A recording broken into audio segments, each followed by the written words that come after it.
शरीर के द्वारा किया गया काम आपको आत्मा में दिक्कत देगा, आपकी आत्मिक तरक्की में दिक्कत देगा। जो परमेश्वर का प्लान है, आपकी ओरिजिनल लाइफ, ओरिजिनल प्लान जो है, उसी में वो रुकावट को डालेगा।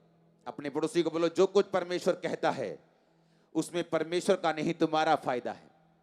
इसलिए आज से तू वचन को पढ़ेगा, वचन को मानेगा, क्योंकि उसमें तेरा फायदा होगा। तू सेम वापस नहीं आएगा। आमीन हो चाहिए आशीष सबकी है यीशु मसीह के नाम में। आप मेरी बात समझ रहे कि नहीं? सुबह का वचन, अभी का वचन जो मैंने पढ़ा, ये मैंने सुबह नहीं पढ़ा था, आप इसको दोबारा सुनेंगे, मनन करेंगे इसके ऊपर कि क्यों परमेश्वर ऐसा कहता है, ताकि हम बचे रहें, ताकि हम आशीषित रहें। अगर आप ध्यान से देखें बाइबल में, तो पनन्ना और जो हन्ना थी, वो दो पत्नियां थी। हन्ना के बेटा नहीं था और पनिन्ना के बच्चे थे।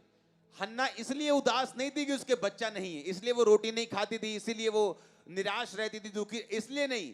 इससे ज्यादा उसे इस बात की चिढ़ थी कि उसकी सौतन उसे ताने मारती थी। जिस फैमिली में परमेश्वर का ऑर्डर फॉलो नहीं होता, वो फैमिली हमेशा ट्रबल में रहती है।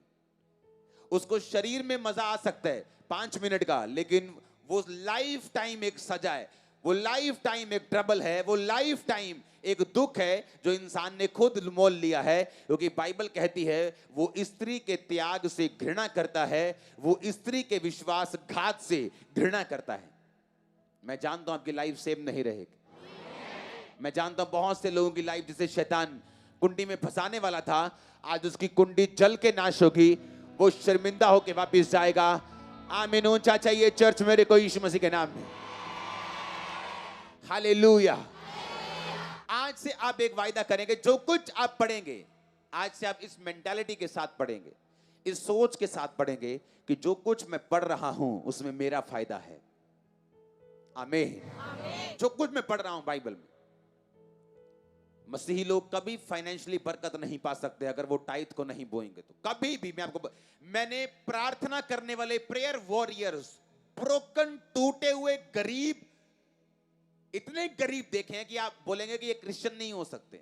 प्रार्थना वॉरियर की बात कर रहा हूं, रियल प्रेयर वॉरियर्स, सामर्थी प्रेयर वॉरियर्स। उन्हें लगता है प्रार्थना कर रहे हैं, प्रभु हमारे पास है, लेकिन बाइबल कहती परमेश्वर अपने वचन से कभी हटता नहीं। अगर उसने कहा है बाइबल में मलाकी में कि अगर तुम टाइथ बोओगे तो मैं आसमान की खिड़कियां दरवाजे खोल के डैम गेट खोल दूंगा। डैम के पीछे पानी होता है, लेकिन अगला हिस्सा कई बार सूखा हुआ होता है। अगर डैम वाला बंदा उस गेट को ना खोले, स्लूस गेट उसे बोलते हैं। परमेश्वर ने कहा पीछे तो पानी है पर आगे सूखा रहेगा सारी उम्र। परमेश्वर तो आशीषों से भरा हुआ है, वो तो राजाओं का राजा है, लेकिन तुम रंक की तरह, तुम एक भिखारी की तरह जीवन बिताओगे अगर तुम मेरे वचन को नहीं मानोगे। तो जब तुम मानोगे, मैं स्लूस गेट खोल दूंगा, मैं डैम गेट खोल दूंगा, वो पानी पानी हो जाएगा, पीछे का पानी आगे आ जाएगा, बरकत आ जाएगी। परमेश्वर के वचन ने लिखा। अब मानना ना मानना हमारी इच्छा है, अब मानना ना मानना हमारी इच्छा। हमें वो प्रेशराइज नहीं करता, क्योंकि परमेश्वर अपना काम कर लेगा। अगर एक व्यक्ति नहीं करेगा, वो दूसरे के दिल में डाल देगा। उसका काम ना पैसे की वजह से रुकेगा, उसका काम ना लोगों की वजह से रुकेगा।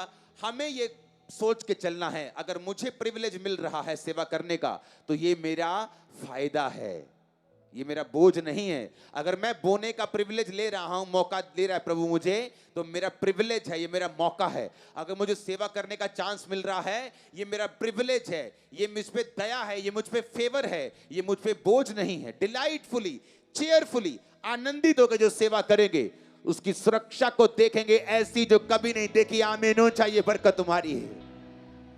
हालेलुया।